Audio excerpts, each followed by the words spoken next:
നിന്റെ വഴികളിൽ എന്തൊക്കെ തടസ്സം നേരിട്ടാലും ശരി, പരിഹാരമായി ഞാൻ നിന്റെ കൂടെ തന്നെ ഉണ്ടാവും അനന്യ. നീ എന്നെ ഇത്ര അധികം വെറുക്കാതിരിക്കാൻ ശ്രമിക്കുക. എനിക്കത് താങ്ങാൻ കഴിയില്ല. നീ ഇപ്പൊ എന്നെ ഇങ്ങനെ വെറുക്കുന്നതിന്റെ 1% സ്നേഹിച്ച എനിക്കത് മതി. നിന്റെ ആ ഓർമ്മകളുമായി ഞാൻ എങ്ങനെയെങ്കിലും ജീവിച്ചോളാം.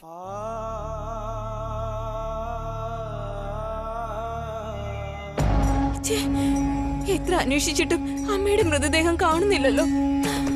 ആ പാപി അമ്മയുടെ മൃതശരീരം എന്ത് ചെയ്ത് കാണുമോ എന്തോ. ഒരുപക്ഷെ ആ ദ്രോഹി അമ്മയുടെ ശരീരം കത്തിച്ചു കാണുമോ?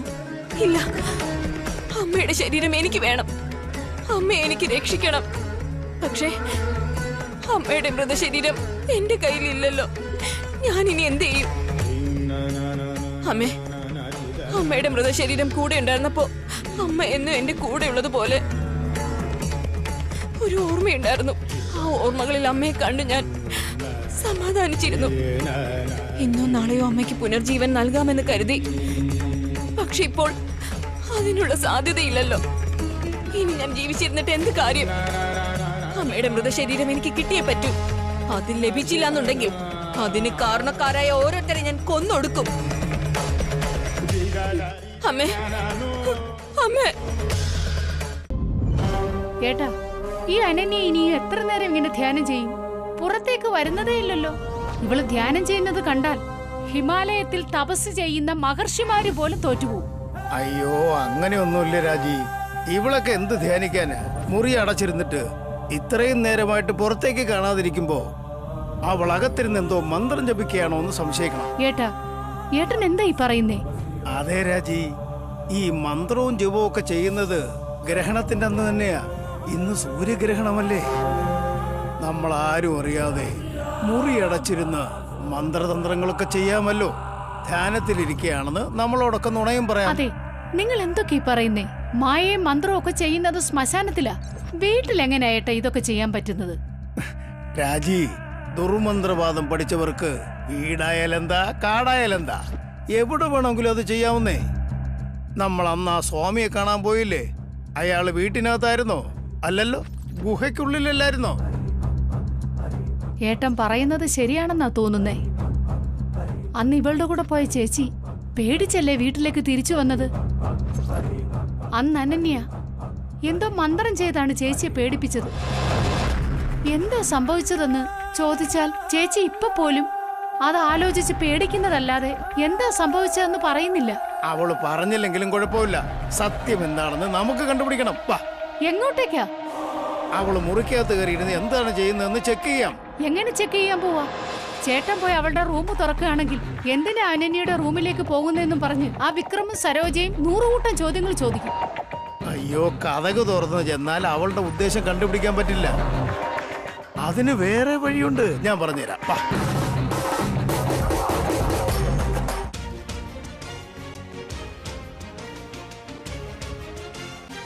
ഞാൻ ഈ ഭൂലോകത്ത് വന്നത് തന്നെ എന്റെ മാതാപിതാക്കളെ കൊന്ന ആ പാപികളെ കൊല്ലാൻ വേണ്ടിയാണ്. പക്ഷേ ഞാനിവിടെ വന്ന ലക്ഷ്യം പൂർത്തിയാക്കാനായില്ല. ഇപ്പോ അത് പൂർത്തിയാക്കാനാകുമെന്ന് തോന്നുന്നില്ല. തിരിച്ച് നാഗലോകത്തിലേക്ക് പോകാന്ന് വെച്ചാൽ അവിടെ എനിക്ക് വേണ്ടപ്പെട്ടവരായി ആരും തന്നെ ഇല്ല. അഥവാ പോയാലും എനിക്ക് മാതാപിതാക്കളുടെ സ്നേഹം കിട്ടുമെന്നും ഉറപ്പില്ല. ഇപ്പൊ അങ്ങോട്ട് പോകുന്നതിലും അർത്ഥമില്ല. മാതാപിതാക്കളില്ലാത്ത വീട് അതൊരു വീടാണോ? അവരില്ലാത്ത ഇടത്ത് നിന്ന് അവരെ ഓർത്ത് വേദനിക്കുന്നതിലും ഭേദം അവർ പോയ ലോകത്തേക്ക് പോകുന്നതാണ് നല്ലത്. അതെ, എന്റെ മുന്നിൽ ഒരു വഴി മാത്രമേ ഉള്ളൂ. എന്റെ മരണം. എനിക്ക് മരിക്കണം. മരണം മാത്രമാണ് എനിക്ക് ബാക്കിയുള്ളത്. അച്ഛാ, അമ്മേ, എനിക്കിനി നിങ്ങളുടെ ലോകം മതി. നിങ്ങൾ ഉള്ളിടത്തേക്ക് ഞാൻ വരാം. നിങ്ങളുടെ അടുത്തേക്ക് ഞാൻ വരികയാണ്. ഇതാ, ഞാൻ വരികയാണ്.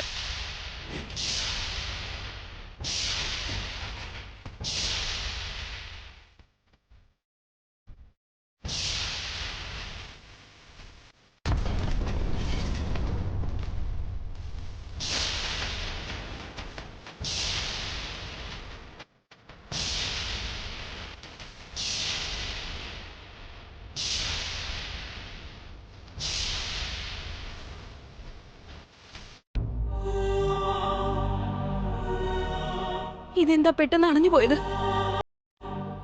എന്നെ സ്വീകരിക്കാൻ ഈ അഗ്നിക്ക് താല്പര്യമില്ലെന്നാണോ? നിന്റെ ജീവൻ എടുക്കാൻ ആഗ്രഹമുണ്ടെങ്കിലും ഞാൻ അതിന് ഒരിക്കലും അനുവദിക്കില്ല. എന്റെ ചെറിയമ്മേ, നിങ്ങളോ? അതെ അനന്യ, നീ എന്തായി ചെയ്യുന്നത്? മരിക്കാൻ മാത്രം നിനക്ക് എന്താ സംഭവിച്ചത്? നിന്റെ ഇപ്പോഴത്തെ അവസ്ഥ നിന്റെ അച്ഛനും അമ്മയും അറിഞ്ഞാൽ അവരെത്ര വിഷമിക്കുമെന്ന് അറിയില്ലേ? മാതാപിതാക്കൾ ഇല്ലാത്തത് കൊണ്ടാണ് ഞാൻ ഈ തീരുമാനം എടുത്തത്. അവരെന്റെ കൂടെ ഉണ്ടായിരുന്നെങ്കിൽ എനിക്ക് മരിക്കണം എന്നൊരു ചിന്ത ഉണ്ടാവില്ലായിരുന്നു. അവര് നിന്റെ കൂടെയില്ലെന്ന് ആരാ പറഞ്ഞത്? അവർ മരണപ്പെട്ടിരിക്കാം, പക്ഷെ അവരുടെ ആത്മാവ് പഞ്ചഭൂതങ്ങളുമായി ഇതുവരെ ചേർന്നിട്ടില്ല. ഇനിയും ജീവിക്കണമെന്ന ആഗ്രഹത്തിൽ അവരിപ്പോഴും നിന്നോടൊപ്പം തന്നെയുണ്ട് അനന്യ. നീ ആ ശത്രുക്കളെ കൊന്ന് നാഗമാണിക്യം നേടിയെടുത്ത് വീണ്ടും അവരെ ജീവിപ്പിക്കുമെന്ന് കരുതി നിന്റെ അച്ഛനും അമ്മയും കാത്തിരിക്കുകയാണ്. അത് ശരിയായിരിക്കാൻ ചെറിയമ്മേ, പക്ഷേ എന്റെ അമ്മയുടെ ശരീരം ആരാണ് കൊണ്ടുപോയതെന്ന് നിങ്ങളെങ്കിലും പറയൂ ചെറിയമ്മേ. അമ്മയുടെ ശരീരം ആരുടെ അടുത്താണുള്ളത്? അനന്യ, നിന്റെ വിഷമം എനിക്ക് മനസ്സിലാവുന്നുണ്ട്. എന്നാൽ നിന്റെ അമ്മയുടെ ശരീരം ആരാണ് കൊണ്ടുപോയതെന്ന് പറഞ്ഞു തരാനുള്ള ശക്തി എനിക്കില്ല. അത് നിനക്കറിയണമെന്നുണ്ടെങ്കിൽ ഇതിനു മുന്നേ നീ കഷ്ടത്തിലായിരുന്ന സമയത്ത് നിന്നെ സഹായിച്ച ആ മഹാത്മാവിനോട് തന്നെ ചോദിക്കണം. എന്നെ സഹായിച്ച മഹാത്മാവോ? ആരാ അത്? അവരാരാണെന്ന് എന്നേക്കാൾ നന്നായി നിനക്ക് തന്നെ അറിയാം അനന്യ. അദ്ദേഹത്തെ നീ മുൻപേ ഒരു തവണ കണ്ടിട്ടുണ്ട്. വീണ്ടും അദ്ദേഹത്തെ കണ്ട് ചോദിക്കുകയാണെങ്കിൽ നിന്റെ അമ്മയുടെ ശരീരം ആരുടെ കയ്യിലാണെന്ന് നിനക്ക് മനസ്സിലാക്കാൻ കഴിയും. ഇനിയും മരണമെന്ന തീരുമാനം എടുക്കാതിരിക്കൂ അനന്യ. നാഗമാണിക്യത്തെ തിരികെ നാഗലോകത്തേക്ക് എത്തിക്കാനായുള്ള കടമ നിനക്കാണുള്ളത്. അത് മറക്കരുത്. ചെറിയമ്മ പറഞ്ഞ മഹാത്മാവ് ആരാണ്?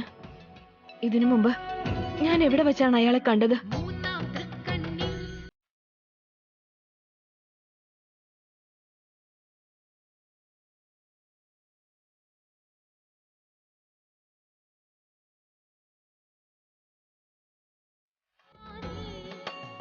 അതെ, ഇപ്പോൾ അദ്ദേഹം മാത്രമാണ് എനിക്ക് വഴികാട്ടാനായിട്ടുള്ളത്. അദ്ദേഹത്തോട് ചോദിച്ചാൽ എന്റെ പ്രശ്നങ്ങൾ അതെല്ലാം അറിയാൻ സാധിക്കും. അമ്മയുടെ ശരീരം ആരാണ് എടുത്തുകൊണ്ട് പോയതെന്ന് അദ്ദേഹം പറയുമായിരിക്കും.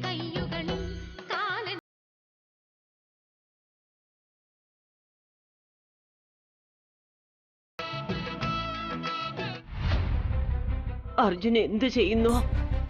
എവിടെ പോയോ? ഒന്നും തന്നെ അറിയുന്നില്ലല്ലോ.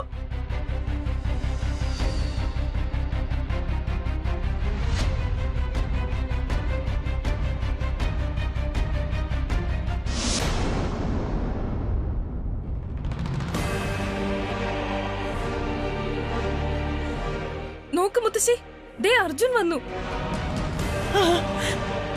അർജുൻ വന്നു. അർജുൻ,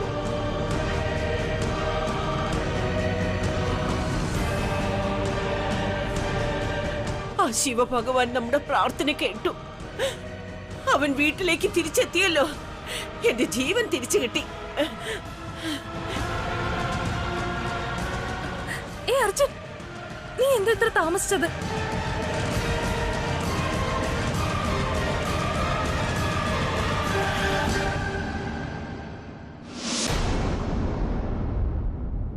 അർജുൻ, എവിടെ പോയിരുന്നു മോനെ നീ?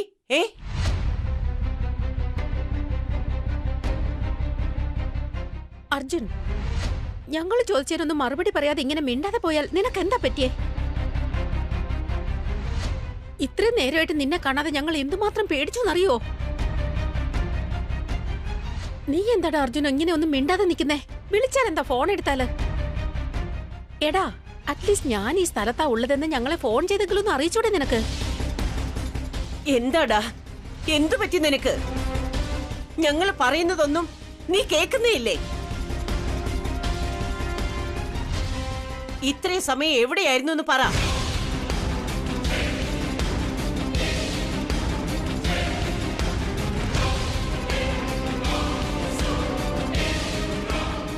എന്താ അമ്മേ, നമ്മൾ ഇത്രയൊക്കെ ചോദിച്ചിട്ട് അവൻ ഒന്നും മിണ്ടാതെ മുകളിലേക്ക് പോയത്?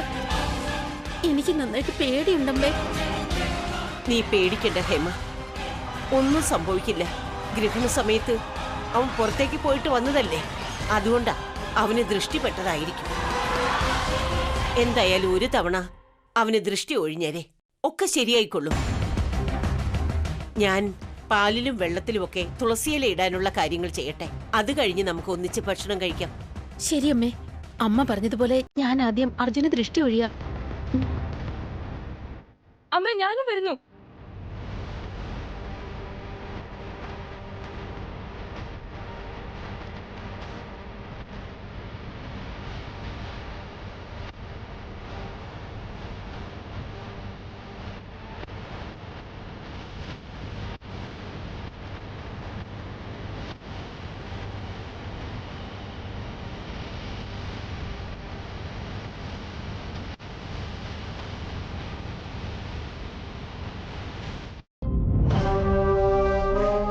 ശ്രദ്ധിച്ചു തുറക്ക് തുറക്ക്.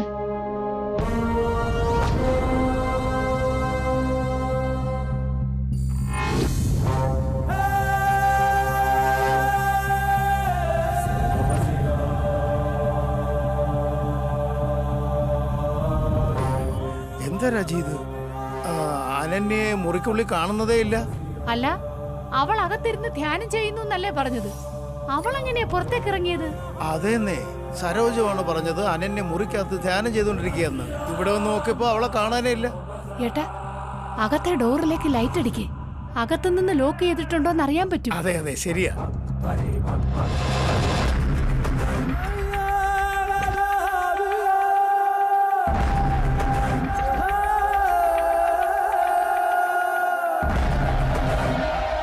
ഏട്ടാ, എന്താ ഇത്? അകത്ത് നിന്ന് ഡോർ ലോക്ക് ചെയ്തിരിക്കുകയാണല്ലോ. പക്ഷെ അവളെ ഇവിടെ കാണുന്നില്ല. എങ്ങോട്ടായിരിക്കും പോയത്?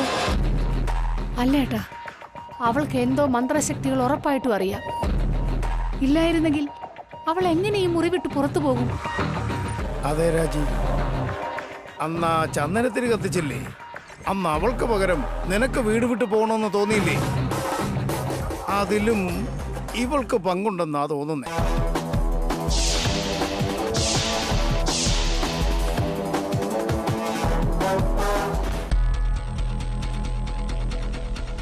എന്റെ അനന്യ, ഞാൻ തന്നെ എന്റെ ജീവൻ തുല്യ സ്നേഹിക്കുന്നത്.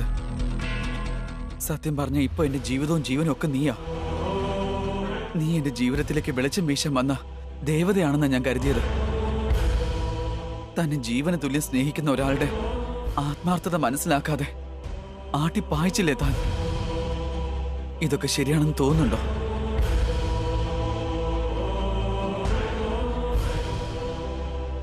മാർഗത്തിന് നീ തടസ്സമായി വന്നാൽ എന്റെ മറ്റൊരു മുഖം നിനക്ക് കാണേണ്ടി വരും അർജുൻ. മരിച്ചു പോകുന്നേ, പറഞ്ഞേക്കാം. മാറി നിന്നാൽ നിനക്ക് ജീവൻ ബാക്കിയുണ്ടാവും.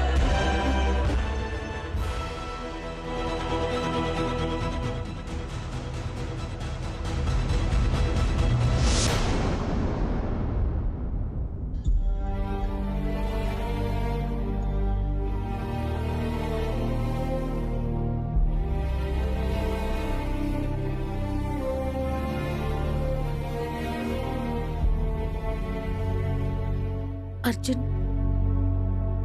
നീ എന്താ വിഷമിച്ചിരിക്കുന്നേ? എന്തു പറ്റി നിനക്ക്? എന്താടാ ഡള്ളായിരിക്കുന്നേ? ഞാൻ നിന്റെ അമ്മയല്ലേ, എന്നോട് പറയാതിരിക്കാൻ മാത്രം ഇത്ര സങ്കടം എന്താ? സങ്കടമൊന്നുമില്ല അമ്മേ. നീ വെറുതെ കള്ളം പറയരുത്. നിന്നെ ഈ അമ്മയായി എനിക്ക് നന്നായിട്ട് അറിഞ്ഞൂടെ മോനെ? നീ മനസ്സിൽ എന്തോ ഒരു സങ്കടം കൊണ്ട് നടക്കുകയാണ്. അതെന്താണെന്ന് പറയേ. ഒന്നുമില്ലെന്ന് പറഞ്ഞില്ലേ അമ്മേ, പിന്നെ എന്തിനാ വീട് വീട് ചോദിച്ചോണ്ടിരിക്കുന്നേ? അമ്മേ, അർജുൻ എന്താ ഇങ്ങനെ ഇരിക്കുന്നതെന്ന് എനിക്കറിയാം. എനിക്കും അർജുനും കല്യാണമാണെന്ന് പറഞ്ഞിട്ട് ഇതുവരെ കല്യാണത്തിന്റെ ഡേറ്റ് ഫിക്സ് ചെയ്യാത്തതുകൊണ്ടാ അർജുൻ ഇങ്ങനെ ഇരിക്കുന്നത്. അല്ലേ അർജുൻ? എന്താടി, നിനക്ക് എപ്പോഴും കല്യാണത്തിന്റെ ചിന്ത മാത്രമേ ഉള്ളോ? വേറൊന്നും നിന്റെ മനസ്സിലേക്ക് വരില്ലേ?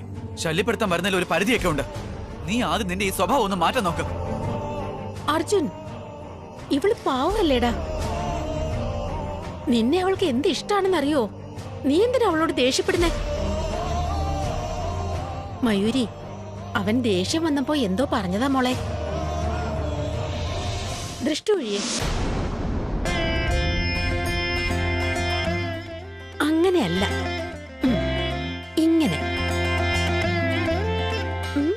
ദൃഷ്ടി, അയൽവാസിയുടെ ദൃഷ്ടി, നാട്ടുകാരുടെ ദൃഷ്ടി, ആന്റിയുടെ ദൃഷ്ടി, അമ്മയുടെ ദൃഷ്ടി, എന്റെ ദൃഷ്ടി അല്ലാതെ വേറെ ആരുടെയും ദൃഷ്ടി നിന്റെ ദേഹത്ത് വീഴരുത്.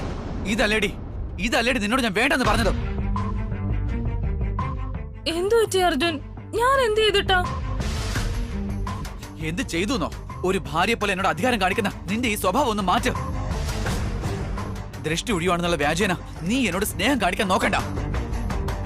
അർജുൻ, അമ്മേ, മയൂരി എന്നെ ദൃഷ്ടി ഒഴിയേണ്ട കാര്യമില്ല. ദൃഷ്ടി ഒഴിയാൻ മാത്രമുള്ള കുഴപ്പമൊന്നും എനിക്കിപ്പോ ഇല്ല.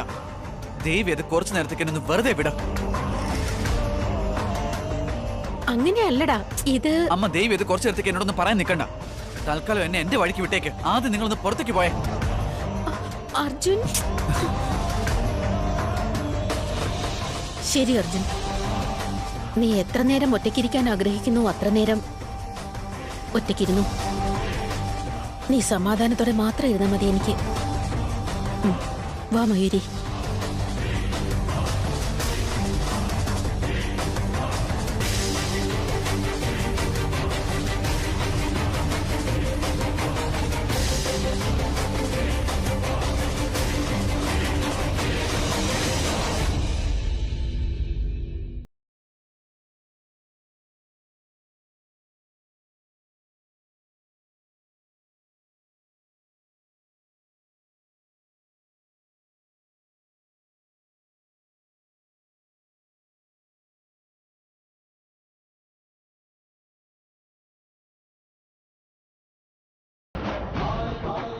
ഞാൻ കഷ്ടത്തിലായിരുന്ന സമയത്ത് അങ്ങയുടെ ശിഷ്യനെ അയച്ച് എന്നെ സഹായിച്ചതാണ്.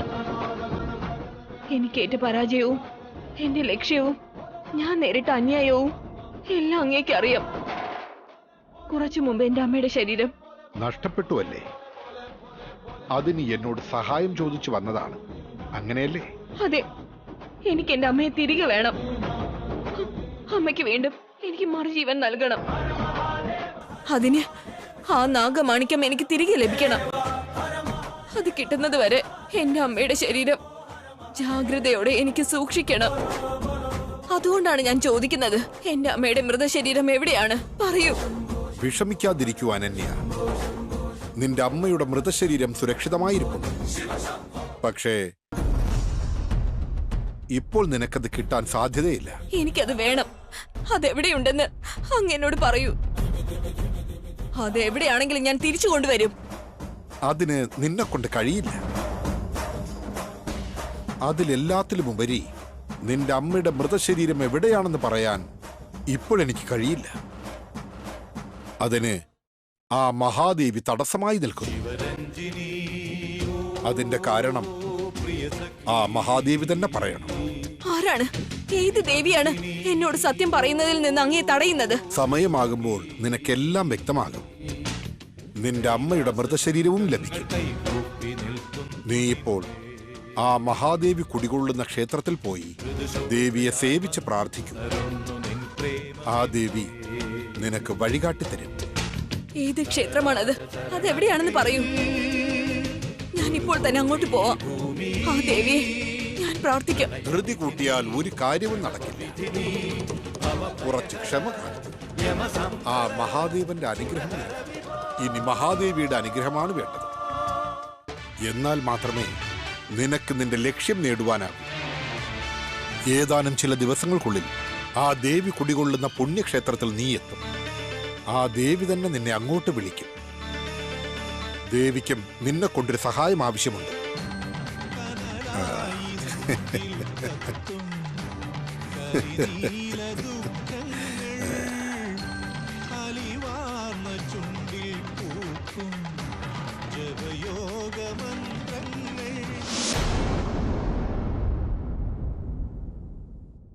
നീ എന്നോട് ഒരു കാര്യം ഒളിക്കുന്നില്ലല്ലോ അർജുൻ. പറയ അർജുൻ, നിന്നെ എന്തോ ഒരു കാര്യം അലട്ടുന്നുണ്ട്. പക്ഷെ നീ അത് എന്റെ അടുത്തൊന്ന് മറയ്ക്കാണ്. ദേ നോക്ക്, നീ വേറെ ആരോട് പറഞ്ഞില്ലെങ്കിലും കുഴപ്പമില്ല. പക്ഷേ നിന്റെ സ്വന്തം അമ്മയോടെങ്കിലും പറയണം. പറയടാ. എന്താ ഇത്? അമ്മ പുതിയൊരു ടോപ്പിക് ഓപ്പൺ ചെയ്യാൻ നോക്കുകയാണല്ലോ. അവിടെയാണെങ്കിൽ ആ മിസ് മായക്കാരി എന്റെ ജീവിതത്തിൽ നിന്ന് മായായി പോകുന്ന രീതിയിൽ സംസാരിച്ചിട്ട് പോയിരിക്കുക. ഇവിടെയാണെങ്കിൽ അമ്മ പുതുതായിട്ട് എന്തോ ആരംഭിക്കുകയാണല്ലോ. പറയേ, നീ എന്താ ആലോചിക്കുന്നത്? നീ എന്നോടൊന്നും ഒളിക്കുന്നില്ലല്ലോ അല്ലേ മോനെ? ദേ നോക്ക്, നീ ഇത്രയും നാൾ മറച്ചു വെച്ചിരുന്ന ആ കാര്യം ഇനിയെങ്കിലും പറയേ. എനിക്ക് ഒരു സങ്കടവും ഉണ്ടാവില്ല. അല്ല, എന്ത് കാര്യം അമ്മേ? ഞാൻ ഒരു കാര്യം മറച്ചു വെക്കുന്നില്ല. അല്ലെങ്കിൽ തന്നെ അമ്മയോട് ഞാൻ എന്ത് ഒളിച്ചു വെക്കാനാ? അമ്മയ്ക്ക് എന്താ പറ്റിയത്? എന്തെങ്കിലും പറ്റിയത് എനിക്കല്ല, നിനക്കാണ്. വിഷമോ സങ്കടമോ ഒക്കെ നിന്റെ മുഖത്ത് എനിക്ക് കാണാൻ കഴിയുന്നുണ്ട്. നേരത്തെ ചോദിക്കണോന്ന് വിചാരിച്ചതാ. അമ്മയും മയൂരി ഉള്ളതുകൊണ്ടാ ഞാൻ ചോദിക്കാതിരുന്നത്. നിന്നോടൊരു കാര്യം പറയാൻ ഞാൻ മറന്നുപോയല്ലോടാ. പറയേ, ഏതാ ആ പെണ്ണ്?